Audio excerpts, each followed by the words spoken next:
Hello, my name is Wanggo Gallaga and welcome to the first roundtable of the Lupon ng Pilipino Cinematograpo. This is the first roundtable discussion that we're going to have that's going to have 7 of the 8 cinematographers of the last MMFF Film Festival. So it is our honor to have with us Rain Yamson, who was the DOP of Hold Me Close. We have Louie Quirino, the DOP of Topak, Pao Orendain of Uninvited, Carlo Mendoza of And the Breadwinner Is and Isang Himala, Shayne Sarte of The Kingdom, Neil Daza of Green Bones and Espantajo, and Oliver Evangelista of My Future You. So thank you guys for being here, and I heard that it was very difficult to get all of you guys together because everyone knows that the director of photography, the cinematographer, is one of the most, constantly working, constantly busy. You guys are not just doing films, you're doing commercials, you're doing television shows.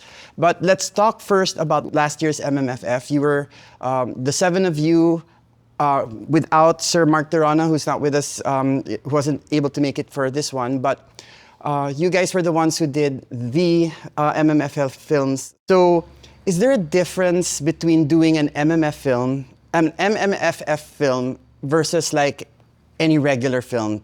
MMFF has its own branding. Everyone knows that this is the one where all the Filipinos come to watch. There's nothing else on the cinemas. Is there any difference when you're shooting an MMFF film versus any of your other films that you do?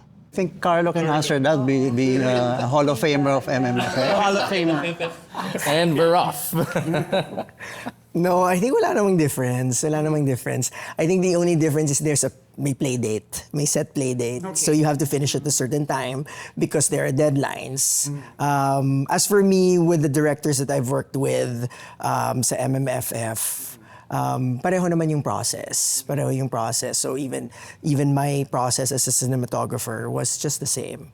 Wala namang maybe there's a little bit added pressure of kikita ba tayo? Parang ganon. Kasi most of the films I do are independent films. So parang hindi masyado kumikita. So ito yung parang kailangan natin kumita ng slide. Ganon. But aren't the budgets of MMFF films much bigger? I mean, doesn't that mean that you get to play a lot more? You're shaking your head, Rain. Why? Well, I don't think so. Like for our project, Hold Me Close, it wasn't really made for the MMFF. So the budget is pretty low because we shot outside the country. 100% was shot in Japan. So the budget is so. But I think for the previous projects I did, if it's MMFF, there's a little budget. I mean, a little, not that much, for the cinematography budget. Those who might not have been able to see all the films, baka na yung napanood lang nila yung the trailers, The Kingdom is the one that looks the most expensive. I did ask you how much your budget was, remember? Is there any kind of difference working on something on that scale? Actually, second time ko this last year to be part of the MMFF. So sobrang different yung both films.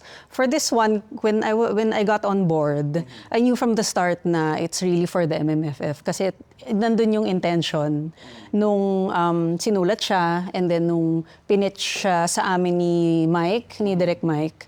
So doon pa lang, the first meeting, sinabi na talaga niya na pang MMFF to. So yung sa akin, grabe yung pressure actually. Kasi nung pinitch siya sa akin, napaka-ambisyoso nung project, di ba? So we were hearing about world building, di ba? Ganun yung Tapos ang talaga niya is it's really heavy on art direction. So in terms of budget, parang feeling ko mas nandun. Not to be to be sad about it, pero mas syempre doon nakatuon kasi nga yun yung center nung film. Pero mas, to be really honest, may pressure siya.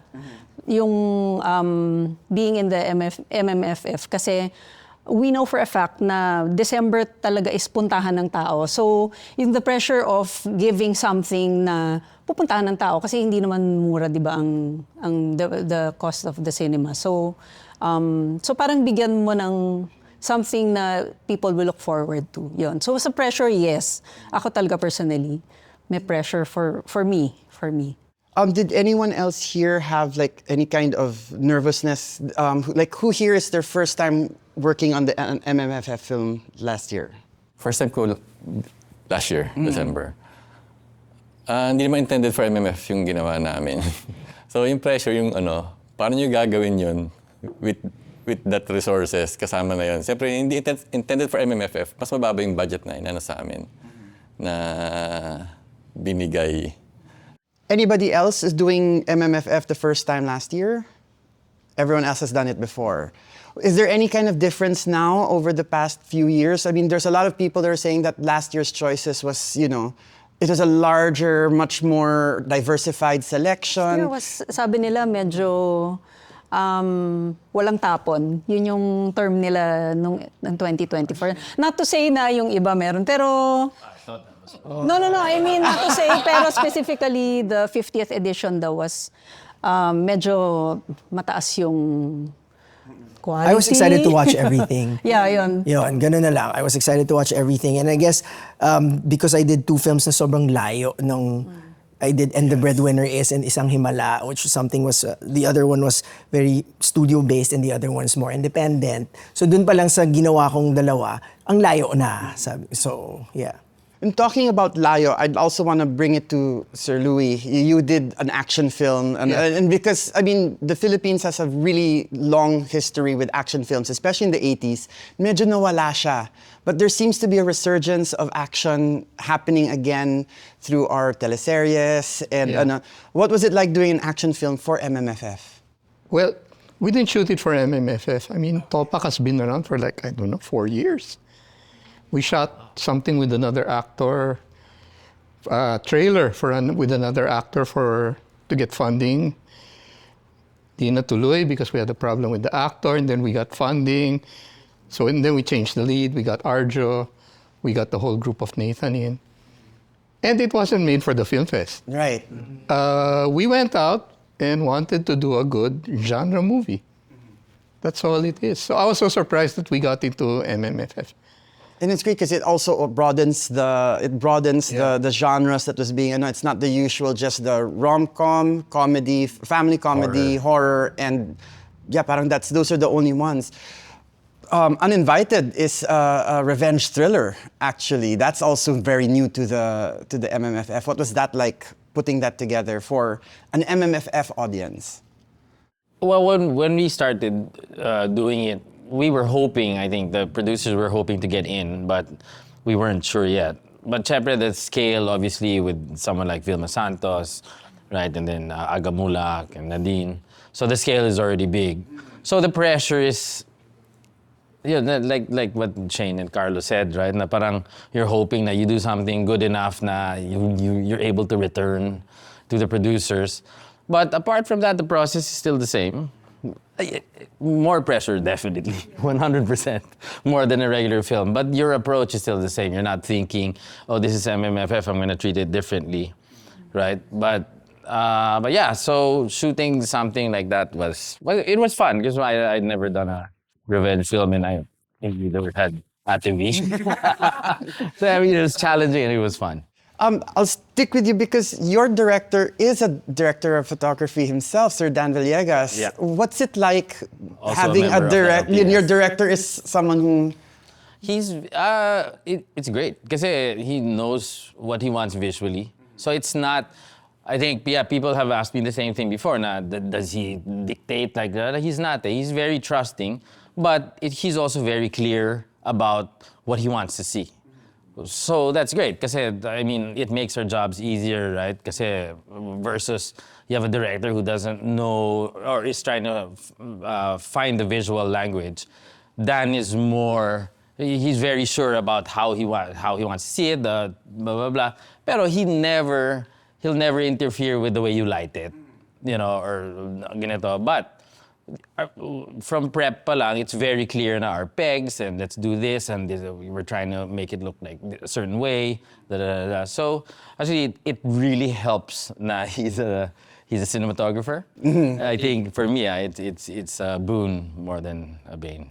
And quite a number of you have worked with directors that you have worked with quite a number of times. I think you've worked with Zig Dulay for Fireflies, Firefly, yes. which is also an MMFF Last movie. year. Yeah, and then now for Green Bones. Yeah. What's it like working with a director who you've worked with before? Is there a shorthand? Is there a shortcut? What is that preferable, or do you guys prefer, or is there a different kind of magic that happens when you're working with the director for the first time? Well, working with Zig for the first time sa Firefly, we kind of hit it off easily kasi we're more or less we're on the same creative plane parate. So, madaling process amin when in terms of defining yung visual ng Firefly. And then, mas lalong madali pagdating sa Green Bones. Although yung Green Bones, medyo kasi yan, very spontaneous yung treatment namin doon. Definitely, we don't want to look like Firefly. Yes. That's one. And then since Firefly is like more of a children's storybook thing, Green Bones is more on the realistic thing visually. But in the reference to, it's a question of whether do we treat it differently because it's an MMFF. I think there's an element of trying to adjust because it's an MMFF. Like, we want to do realism, but we also want some grit. But I need to find a sweet spot between those two things and the gloss that you need within the MMFF festival. For anybody else who's worked with you've worked with both the directors of both the movies that you did this year, June Lana and Pepe Jokno. Is there a shorthand? What's fun about working with a director you've worked with before? Well, definitely, because of the limited time of prep, it was a little easier with both directors kasi we already know each other. I already know what June Lana wants and what Pepe wants. And we always start with what is the vision of the director? We always start with that conversation. And before we talk about the script, I'd always ask them what their vision is. And then, like, okay, so this is it, ha? Parang ganon. And then always like bringing my director back to that vision kasi it's our job as cinematographers, diba, to elevate our director's vision and at the same time bring them back kapag minsan they stray away, maybe the pressures of the studio, yung ganon. So because I already know them, I can easily just say, oh, parang diba, you remember you said ganito, ganyan. But you don't have to be too rigid about it because people, you have to adjust, diba? You have to adjust, oh, parang it's not working out, diba? Maybe what we first planned, we should change, parang ganon. So, but it's easier because there's a shorthand and there's already that trust. And also, I guess the taste that you both already have established. So yun, but it's, with both directors kasi we always try to explore something different. We don't want to repeat ourselves from the previous projects that we've worked together. What are the things that you look for in trying to connect with the director, or how you would like the director to connect with you? I would ask the vision so that I could visualize in my head on what he wants. So most of the first-time directors, they're struggling when it comes to explaining what's in their head. Sometimes I would ask stuff to see some similarities, like do you work theater, what's your experience and stuff like that, so that you get a little of similarities, then you get to connect easier. If the director has worked before, then he already knows what he's going to do. You're just another cog in the machine that he has to explain what his vision is. And if you're a professional, you'll pick it up. Well, by experience, I shot a short film last year with two directors. One had only done one full length, the other one had only done shorts. I'm both young for a director's factory. So they're not seasoned directors, right? But I love working with people like that because it also challenges me to think, most of the directors I work with, I've worked with on several projects already. But then I work with, these younger directors who haven't done full-length features. But their approach is it's not naive. It's like, it's innocent, but it's also very idealistic. And so as a DP, you wanna sort of, execute it for them. Obviously, you have to call out some things now, okay, that's impossible. But But most of the time, though, parang it challenges you, and so you want. So I find myself doing things I've never done before. Kasi these guys are like super idealistic, and so I'm like, yeah, let's try it. And I'm challenging myself, and I'm like figuring out. So I'm learning as well from as much from these guys as from veteran directors. So it's both exciting. Kasi pang, I suppose veteran directors have an idea now of how to execute things, and Yeah. they're more experimental because they don't know that that's difficult. Yeah, exactly, exactly. And then most of the time you want to challenge yourself, and you know what? Let's try it. No, it may not work, and you're gonna screw it up, but at least you found out. That's more info for your bank. But not all veteran directors know exactly what they're going to do. Not because they're veterans, they already know. Yeah. Anybody else? What about yes. Yeah, I think, of course, you also always look for like ano yung vision ng director, especially if you're working with either first-time director or veteran director. Ako personally, I think I need to align with him in terms of his stand about what he wants to tell about his story. I have to align with it, and also I have to know what is your worldview as a filmmaker, so that I can align with that, whether I agree with that or not, before I even make the film. So that means we're not only aligned creatively, but we also must be aligned in terms of social responsibility. So I do not work with DDS directors. Is that something that happens quite a bit, where you have to work with someone that you don't align with morally or politically or whatever, but in terms of like a creativity?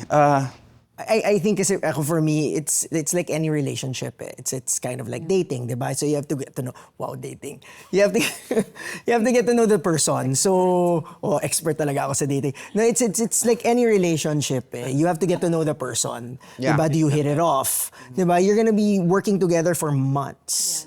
If you don't like the person, then why work with the person? Diba? Parang, so I have to get to know the person and see if meron kaming pagkakapareho, pagkakaiba, how do I deal with this pagkakaiba? Do I really want to work with this director kung ito yung pagkakaiba at ito yung pagkakapareho, yung ganon. So it's really like dating or just getting to know the person. It's establishing a relationship. It's being friends with the person and seeing if you guys wanna sleep together. And I think it's pointless working if you do not agree with the director, your visions. And it's part of it. I think it's pointless not to actually even continue the work. So it's either do So it. did you ever have a director that you just said, Yeah, this of is not course. working? Wait, you finished the film, right? Yeah, of course. But I promised myself not to work with the director. Yeah. Kasi minsan you'll figure it out in the middle of the Oo, project. and wala ka ng talaga choice, to, diba? like, So, okay. It's not. One of the things Well, I think sa akin importante din na before I go into the project is I have to have full trust dun sa director. Before I get into the project. Ideally, Yeah, kailangan talaga. Pero once you're there, Yeah, so you've never found out like in the middle of something na, hindi pala. Like, Sabi kasi I thought we were aligned. Well, hindi, tsaka yun na nga eh. no, sabi, one of my mentors, si Mario J. De Los Reyes. Direct Mario, sabi sa akin, never, ever leave a project. Yeah. Yeah, right. Unless binabastos ka na. Unless Unless ikaw binabayaran ng tama. hindi pa naman ako nabayaran ng tama. Ano yan, sir? Hindi pa naman ako Unless hindi what? nabayaran ng tama. Yeah. I mean, there's a red line. Yeah, I guess you have to establish boundaries, you know, Yeah. diba? Parang ganun. But with all things being equal. Yes, Hindi never. talaga. But not just because you don't Pero kung align. pinagmumura-mura ka na, tapos, it's against Hindi, your okay lang values. naman kuminura ka for some Ay, sa reason akin that hindi. makes sense. Yeah. No. Sa akin, Really? because directors are creative people. You know, they're going to express parang it's not an themselves the excuse way they anymore, do. eh. Well, that's I true, mean, today. but for me, it's just Okay. What if minura ka but you know, ginawa kang maging better cinematographer? No. Paano? Like sample. Ha? Sample. Pwede naman daw i-ano eh. Well experienced working with a director who makes mura a regular thing. Yeah. So Like directly. I mean, there's cursing Well, to the heavens, and then Like, there's like, cursing at you. Because Like, sometimes when use- you make a certain mistake, like suddenly you move the camera, and you know. I guess there's So sometimes parang knee-jerk lang siya. yeah. So parang it's out of the moment. It's fine with me. But not like going to set and like, Yeah. beep, beep, beep. Your lighting is beep, beep, beep. You know, whatever. No. Yeah, Okay. that's Yeah. that would be enough. Ay, parang may kwento si Sir Neil. I think there might be a lot of people who sometimes don't realize the effect that a cinematographer, a good director of photography has for the entire look of the film. Because for people who are not in the industry, they always just think everything is up to the director. And that a cinematographer just carries the, holds the camera or whatever. And that's actually a very different, job title altogether. One of the relationships that I've noticed, for example, in Hollywood, of their director and cinematographer is Alfonso Cuarón and Manuel Lubezki. And the way by which Lubezki creates the visual look that sometimes Cuarón is trying to go for. Do you prefer directors who know exactly what they want, or do you like directors who leave space for you guys to push in and to come in and to create? Both work. Both works. You know. At the end of the day, we collaborate. I mean, Yeah, so if they're not filmmaking is clear, collaborating. if they're not clear with the vision, then you help them. If they're clear, and then their job is. No, but the most difficult director is the one who will not share and will not listen to anything. Yes. Oh, you mean they'll call it while you're doing it, and like that's not it. You cannot comment on the script. You cannot comment on what's going on here. And you never worked with them again, huh? I've been guilty of working with them again because the first one came out nice, and then down the road it just slid. One of the things that I loved growing up was watching my dad do his scene by scenes, where everyone's there, they're reading the script, and I think it's the most collaborative and the most idealistic part of the shoot. Yeah. Can you share any of stories that you have of like really good scene by scenes from films that you guys have done? See, when I was working with Direk Olive Lamasan, pag nag-scene by scene siya, very question and answer. Ganun ang style niya eh. Sabi namin, Diyos ko, bawal ang tanga dito. Yung kasi parang she will really ask you for, let's say, for this scene, kung ikaw, paano ang ending for you? So, isa-isa kami, ako, the actor, the PD, lahat. Ganun ang style niya. So, very collaborative. Sa iba naman, like with Mike for The Kingdom, going back to the MMFF, iba naman yung sa kanya because si Mike, complete na siya, naka-PDF, naka-PowerPoint na yung naka-costume na si Bossing doon. Ganun na siya pinresent sa amin from that early on. This was March of 2024. Okay. Kaya, pag scene by scene siya, siya yung type na, buo na And the opening. From that March presentation to the final product, marami ba yung changes? We had parang mga 8 drafts of the script. No, but from yung presentation niya na ganito halos yung look. Halos wala. So, yeah, from he really the first. stayed true to... Yeah, if anyone who's is familiar with the film, the first scene, yung the West Philippine Sea scene, yun sa kanya clear yun na may ship, merong ganito, may fisherman, gano'n na. So, parang sa umpisa pa lang, okay. So, ang tanong sa kanya, para saan yung sequence 1? Inalay kong tanong sa kanya nung up to the very end. So Mike, para saan yung sequence 1? So, no, it's for the ganyan. So, he would explain na parang natuwa yung, the Department of Defense, and, it's for the morale of the people, so on, so on. So, very, specific. So, magkaiba naman yung style. Anybody else? I think yung scene by scene is actually pinaka-exciting part for me. Because dun mo ginagawa actually yung pelikula. Especially if all the key creative people are in sync in terms of collaborating dun sa pelikula. So, I think pagdating ng shoot is just clockwork na lang yan eh. I mean, kasi you're pressed for time and everything, but if actually done correctly yung scene by scene and pre-prod, andun yung pelikula, you just shoot it on the actual day. Problem solving na lang sa set. I agree with Sir Neil. scene by scene is very important. Like in our case with Direct Jason for our film, we're working a very limited project, a limited budget, and we're shooting out of the country. So like in my case, I only have like 5 lights to bring from Manila. 5 lights. And Ano so ito? Nag-joke. I could Ano direct. ito? 18K? No, I just have 300 non-light 300. So, non-light sponsor. So we have to discuss on the things that I could or not do. So like we talking about scene by scene, like, oh, Rain, can we do it here? Can we shoot nighttime? Then I'd say, I could only shoot this big because my resources are limited.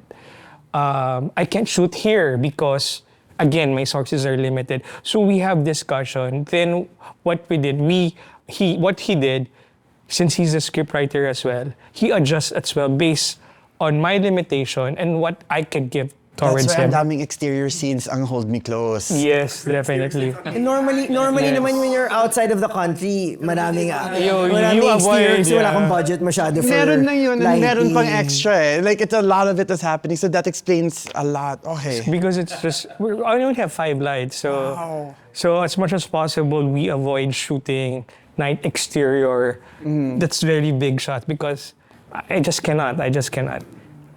How difficult was it naman for you in My Future You, because you're working in 2 different timelines and ang daming nagsa-split screen, etc., creating 2 different periods. What was that like during the scene by scene? Ayun, medyo mas madali sa akin kasi 7 yung lights ko.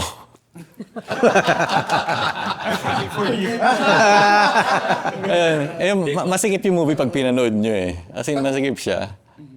Siguro si Direk Crisanto, yung wide niya talagang long lens pa rin. Hanggat maaari, ganun yung nangyayari sa amin. Gumawa lang kaming differently completely na location na magkaiba itsura. Yun ang ginawang magkaibang timeline. And an action film, a war film. Actually, the problem kasi of an action film is really logistics. Eh. And then you have to take so many things into consideration. Like, for me, I realized na, okay, so minimal lighting because it's all about the action. And then he said he wanted to do 4 cams. So I'm like, okay, where am I going to put the lights?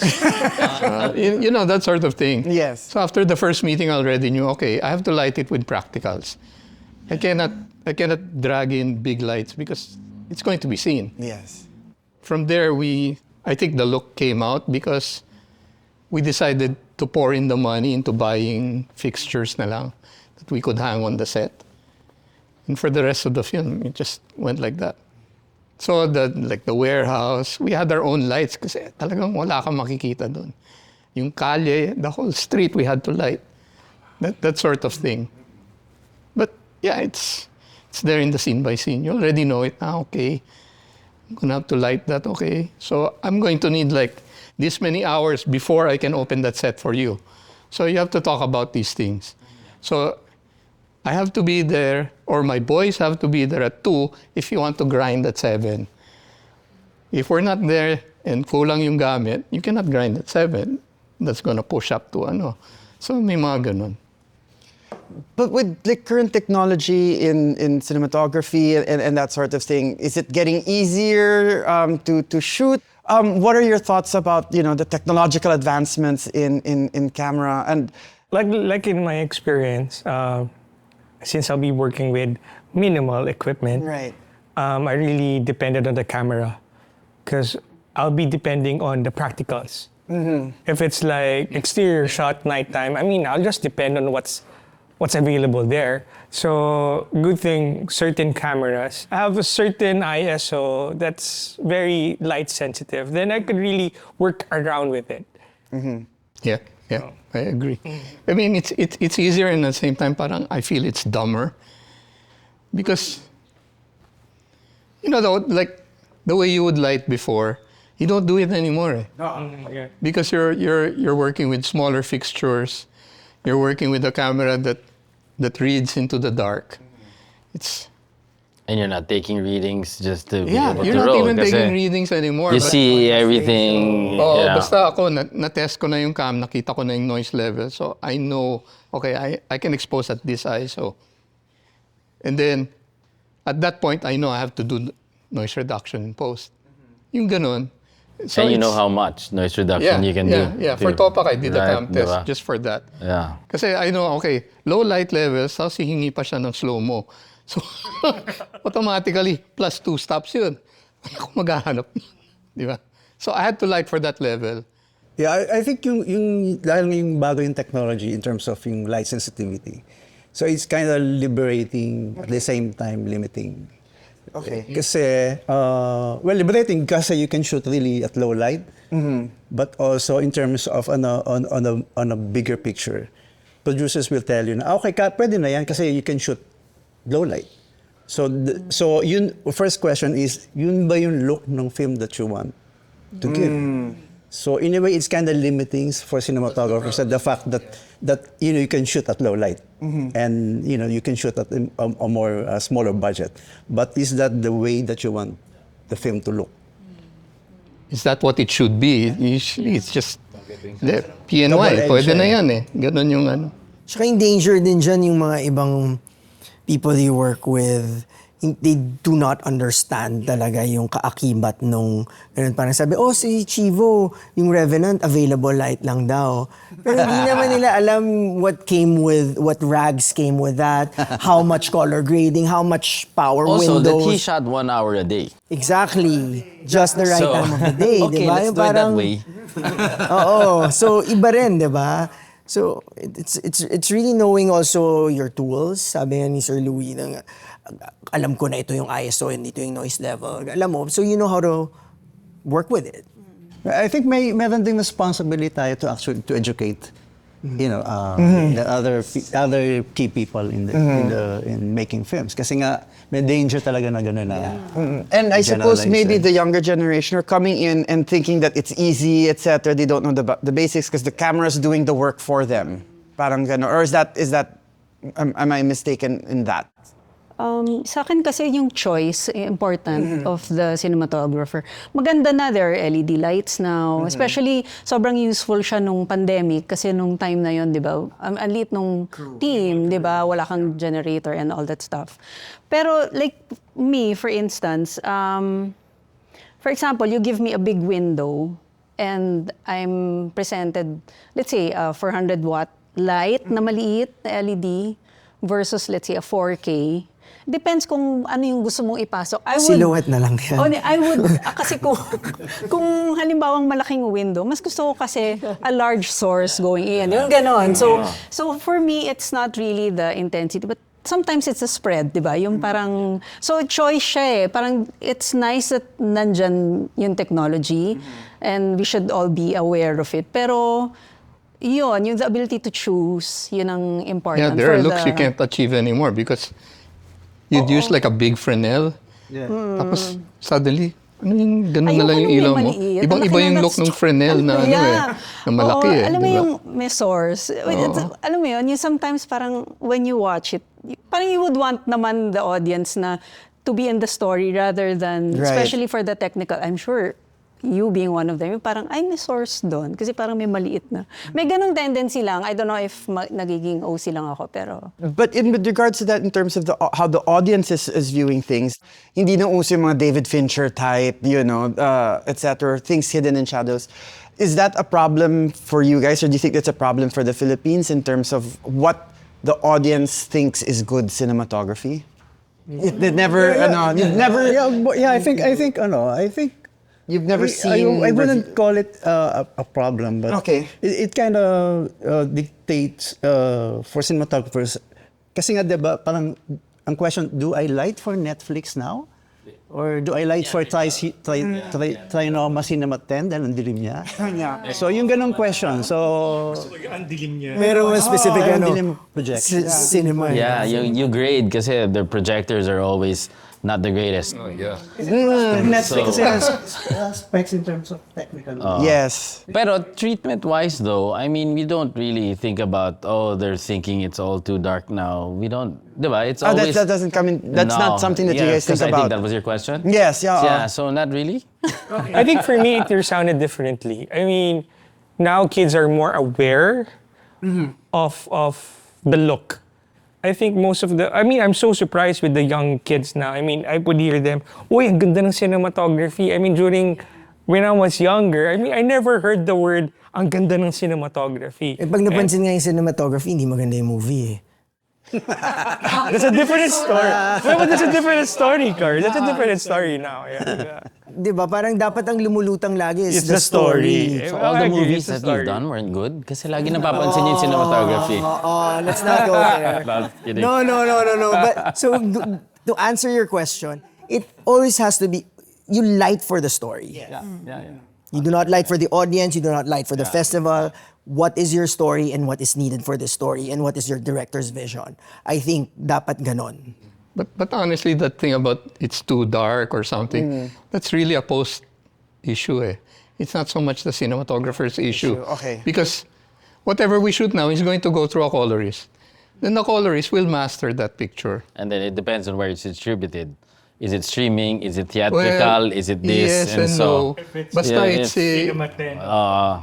yeah. specifically. If it's in a really bad theater, wala na, talo ka na whatever you showed there. Maybe we light for the story and then, okay, do we adjust the grade for cinema for this certain theater? Yeah, kasi diba? I've shot films na were purely for theatrical bago pa nauso na we would all give it to streaming after a few months, right? And then when you see it on streaming, it's like, holy, it's so bright. Right? Kasi you were considering theatrical here. I mean, not even just theater to theater, but just generally all theaters here, it's kind of on the lower side. So you grade considering that. You have a tech preview in the cinema, and you're like, okay, that's okay. And then when you see it on streaming, it's 2 stops brighter immediately. So you kind of freak out. So, Never heard that.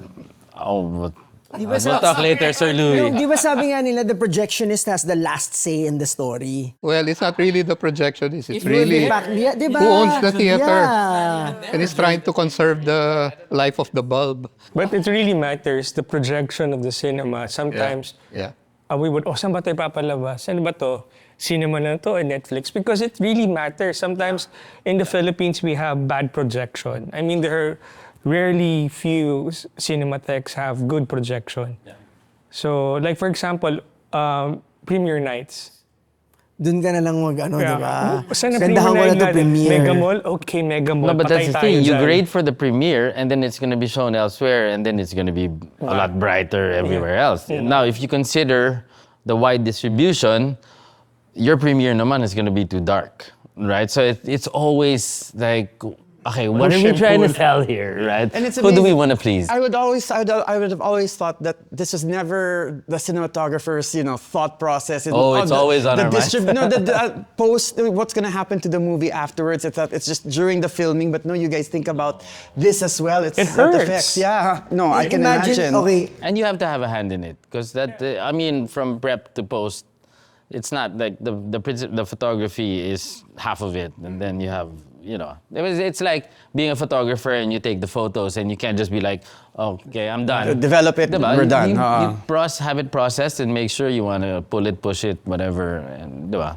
Is the relationship between the cinematographer and the colorist, is that something, or do you guys That's just come very in? important. What is that like for people who don't know about that? Because Sir Louie is one and the same. you are also your colorist.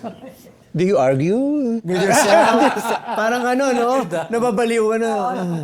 But can some, Important. It's very important. like what happens? So the film is passed on.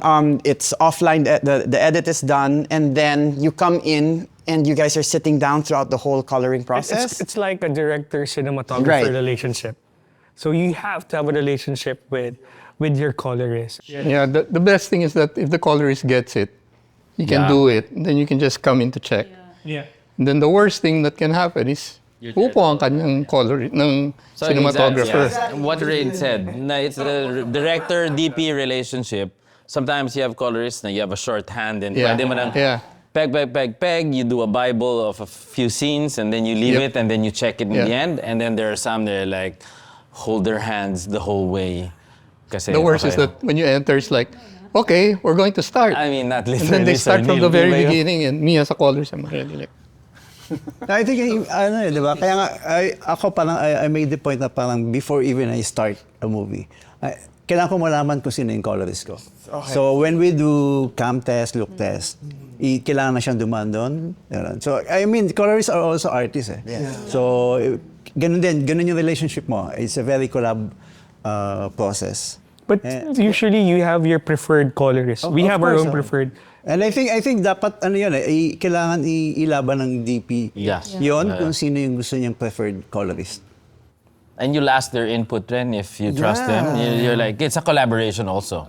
It's Kaya like parang director, cinematographer. Yeah. You have your intent, but they also bring something to the table. You're like, I never saw it that way. Kailangan And ko then bang it's interesting. dagdagan yung exposure ko dito? And what do you think in this kind of grade that we have established? What do you think? Ganon. So yeah, the final look, the colorist has a big hand in that. I mean,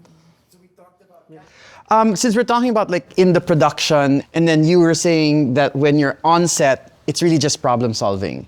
What are the most common problems that come in on the set for a cinematographer? Nakalimutan yung dalhin yung certain ilaw.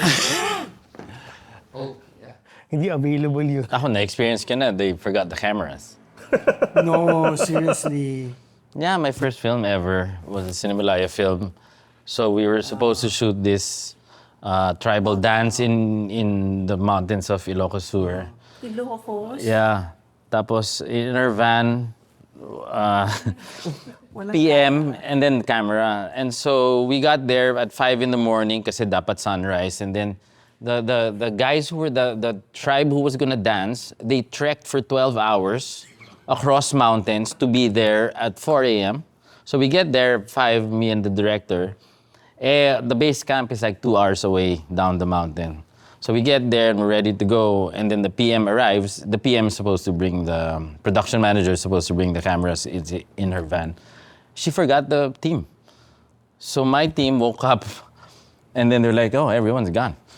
So we were there and we waited for the cameras, and the cameras got there at like 9 a.m. or something. And lost all of that magic Yeah, hour so- light. Yeah, so we just drew them na lang with the sunrise. May AI na ba nun? This was like my first film. Mostly Cinemalaya it's pa siya. like logistical problems. It's almost always logistical. well, human error. Yeah. Yeah, I was on one shoot. I only had 3 HMIs in that whole film. And we turned them on. 5 minutes later, they all popped. This was all in Sagada, so turns out you're not supposed to ship the lights with the bulbs in. Oh, yeah. So the crew didn't know that. And walang extra bulbs? Wala. So, Patay. tawag sila sa Manila. May kwento sa akin yan. So it's always logistical or weather or Attitude. There's also attitude. Of course. In what sense? Siguro, I mean, is it? no, siguro walang openness, you know. It's Okay, it's a it's a collaborative effort for everyone. So if there's a problem, we just have to help each other out. Yeah. But if the other person is not willing to, admit one's fault, then that's where it becomes a bigger problem. Kasi wala naman tayong magagawa. If there's a problem, there's a problem. You just have to deal with it. Time. Parating yung kulang yung time to actually. That's 100% of the time. Budget na yun. Time is yan. budget, no? You're Time running is- out and then you Yeah. need to cover a scene. It's your last day with this actor or this location, but you have to finish it because there's no budget for an extra day with this actor or the location or whatever. Oh, my favorite, So- you start a scene in the day. Di pa tapos, dumidilim yung likod. Yeah. By the time you roll the last shots, gabi na yung labas. And then you're starting to light it as day. So, bintana yung background mo, diba? That's typical. It's fun. Buti na lang pwede naman pandayin sa color grading kahit pa paano. Oh, to a certain extent, yeah. But What were your first big mistakes as a newbie? As a newbie cinematographer, what was your first the big mistake? Would you remember? pass muna. Okay. Masyado Oh, madami oh. Iniisip ko yung una eh. Ako madami din. Especially... ones. Well, at the time, because I was still working on film, di ba? Wala pang digital. So we have a tendency to really go underexposed. Because that's what I want. I want it dark and everything. But of course, I'm shooting a big commercial movie. But yeah, I mean, that was a lesson for me. But of course, I have to act na hindi ako nagkamali. I think that's... I mean, pag nagkakamali ka... Okay lang eh. Yeah, I think yun yung even advice ko sa mga students ko pag ano eh. Pag nagkakamali ka, dapat ikaw lang nakakaalam. Don't show it. Don't be obvious. Because they won't understand it naman eh. Yeah, because it's technical thing. And when you show on set that you screwed up, everyone gets nervous, diba? So you have to pretend like you still know what you're doing, even when it's all going to shit. Noted. Anyone else? Like, what is, for example, for young cinematographers, like, what's a common first newbie mistake that That you would have financial stability. Very personal yung... Oh, sorry. Did I overshare? For me, it's saying yes all the time. Because there's always fear of, especially when you're talking to your producers, there's always fear that you want to get projects and you just like to say yes all the time. And sometimes, even if in your head, you know it's not going to work, you would just say yes, I could do it, but it's not. So for me, it's learning is to say no. No, I cannot do this. Because this is my limitation. So for me, it's just the courage of explaining why it's not possible. Ako naman, in relation to that, was being honest with the director and like directly speaking to the director of about something. And coursing it through. Hindi kasi, coursing it through the line producer, not going straight to the director. So that destroyed our relationship with a director. So I guess it's really communication. You have to be honest. You have to really just say it, rather than just hide it or dadaan mo. Kasi you don't know kung anong sasabihin ng line producer doon sa director mo eh. So I think that was, for me, my biggest mistake in terms of, yeah. We're still talking about cinematography. Right? Yeah. That's wanted to be clear. Bakit ano ba? When we're talking about, like, for example, directors and that's the whole idea of the auteur theory, that there's a signature style do cinematographers have a signature style? Are you guys known, or do you feel that you gravitate towards a particular aesthetic, a form? What do you think you guys are known for? Or what do you guys gravitate towards? Ano yung Well, the marka goal nyo? is to not have a style. Parang ibang tao ang nagsasabi na si Shayne has this, Neil That is... would be the death of you. Yeah, no, but kasi you want to be a chameleon. Kasi you should be serving the story, diba? If you have a certain style, and then the films will all kind of look the same. So in terms of... I think, don't have a style, but have a distinct point of view of the world. Yeah, but not a technical aspect, like use this, use that, and like, kasi, when it's Pao, I gotta use this. When it, diba? Pero you have to have a distinct, especially we're talking about storytelling, diba? We're talking about making movies. So it has to be a distinct point of view of the world. That should be what's important as a cinematographer, for me. I think style is rooted siya sa story. Okay. So talagang walang, ako I'd like to think na wala tayong style. Rooted siya parati dun sa, and yung ang nagdidictate ng style ng movie is yung story naman. And then the director's vision. And the director, yeah. Si Ozu shot all his movies with one lens. 50 mil. And the tatami mat. And the hi-hat. So yun yung my style. Ayun talaga. That's an Very example. severe. But what about, for example, what's fun to shoot? Genre? Or since we're talking about story, what stories are fun for you guys to shoot? Like, you prefer a particular kind of story to do? Horror is fun. Horror is fun. It's hard. Oh, It's interesting. super hard kasi it's harder to shoot dark scenes than bright scenes because it's very you have to be more precise with the lighting, right? Like you're only hitting this part of the and this and that. But it's fun. Okay.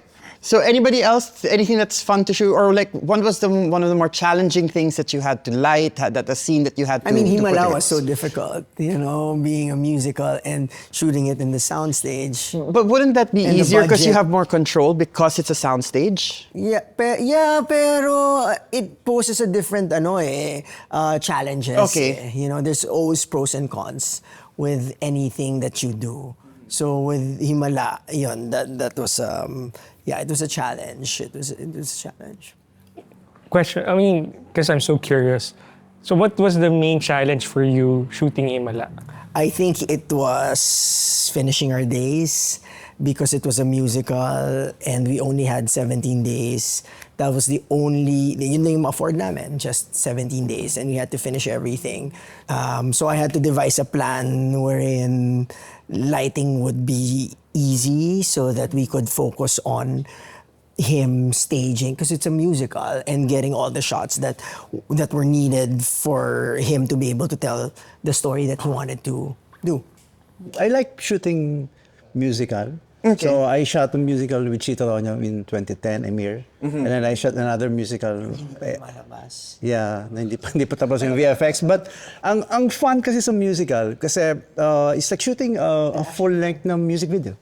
And there's a lot of other elements within the film. There's dance, there's music, and there's so much artists involved in sa paggawa ng pelikula. And I thrive on collaboration kasi. So, ang daming choreographers and the things.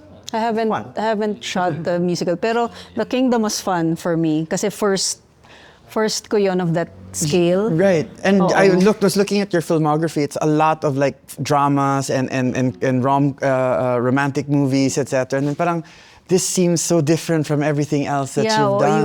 Yung sinabi ko pa naman before, naku, parang hindi ko kaya yung mga world na yan. Tapos yun na napunta sa akin. Oo. Alam mo yun?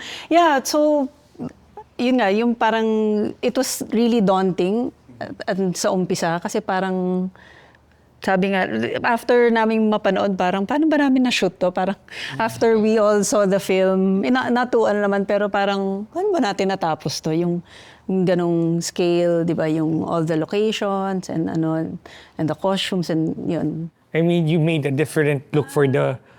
Hindi siya Filipinas for me eh. When I see the film, it's really a different world for me. Pero yun yung pinaka natakot kami kasi parang mako-convince ba natin yung audience na may ganun talaga na world, di ba? Kasi parang sa akin while we were shooting, parang yun yung pinaka objective na ma-convince mo lang yung audience na totoo yung world. I loved it.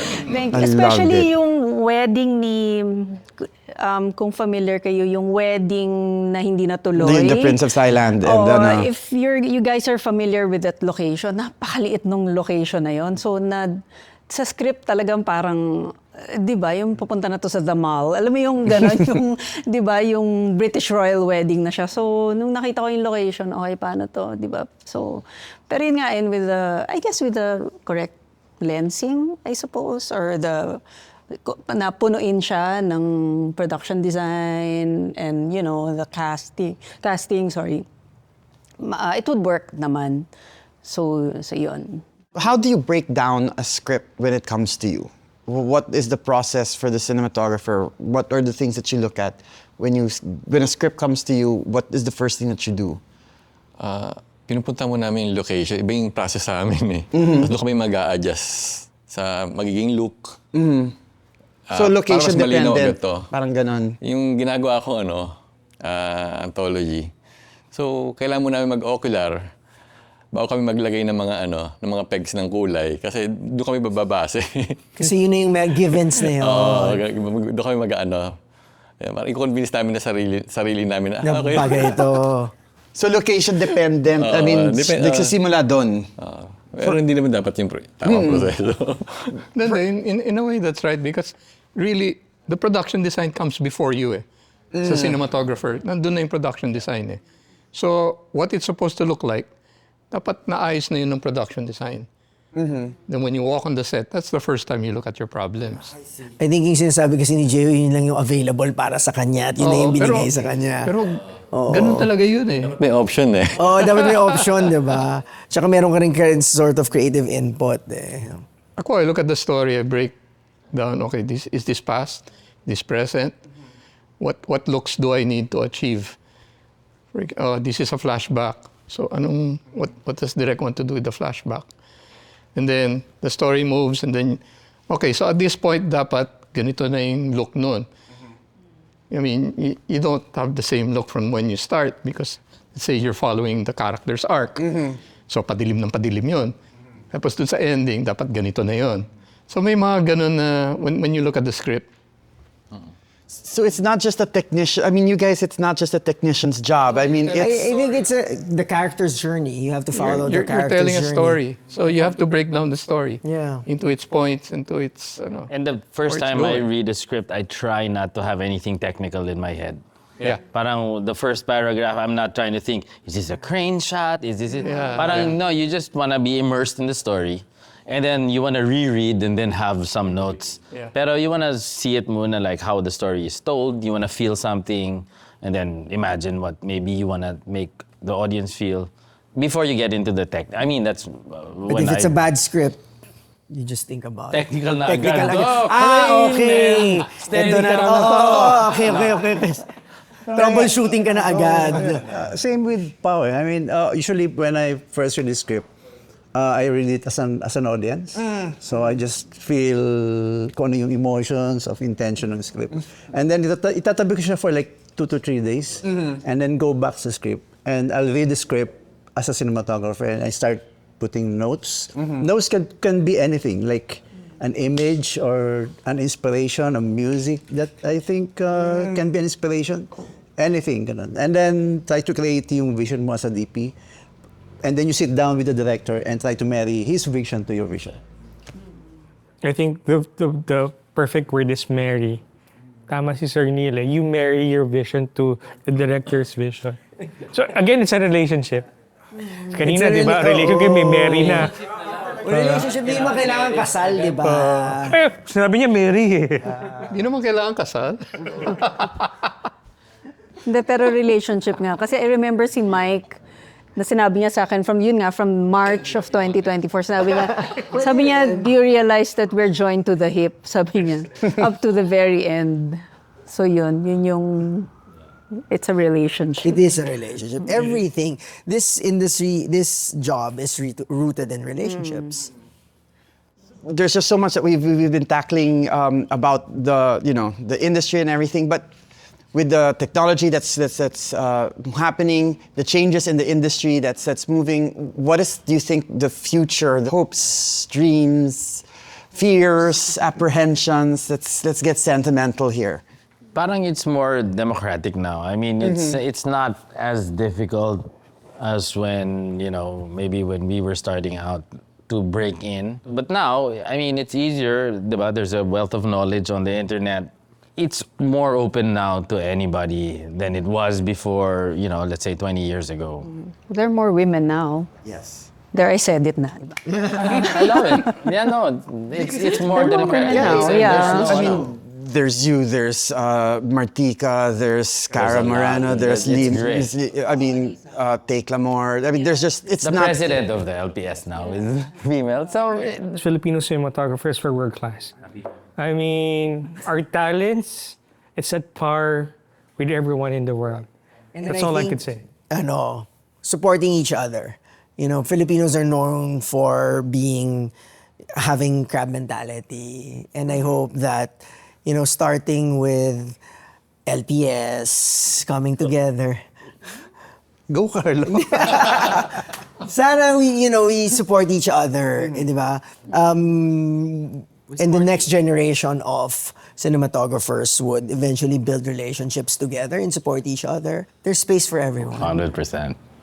I think yung future ng Philippine cinematography is dependent on the future of Philippine cinema, I think. If we keep on shooting films, feature films like 4 to 5 days, so you kind of adjust yung story mo to smaller scale, ba? Yeah. So, and cinematography, I mean, you learn cinematography if you're being placed in different kind of situation, different kind of genre. Bigger films, small films, different genres. So, I think kailangan mag-improve yung films natin so that young cinematographers can be more exposed to different kinds of situations. Budget, yeah. Kasi we have the technology eh.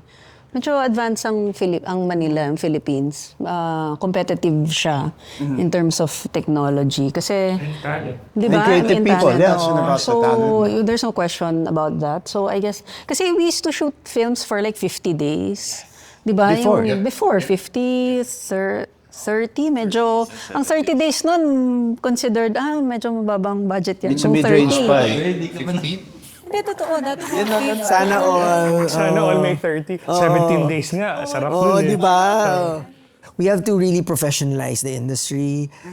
We have to have, may mga ibang producers din kasi very old school. So I think there has to be an openness and an awareness that something needs to change for our films to be better. It's not just cinematographers, it's not just directors, it's also producers and even actors, Every level, every department.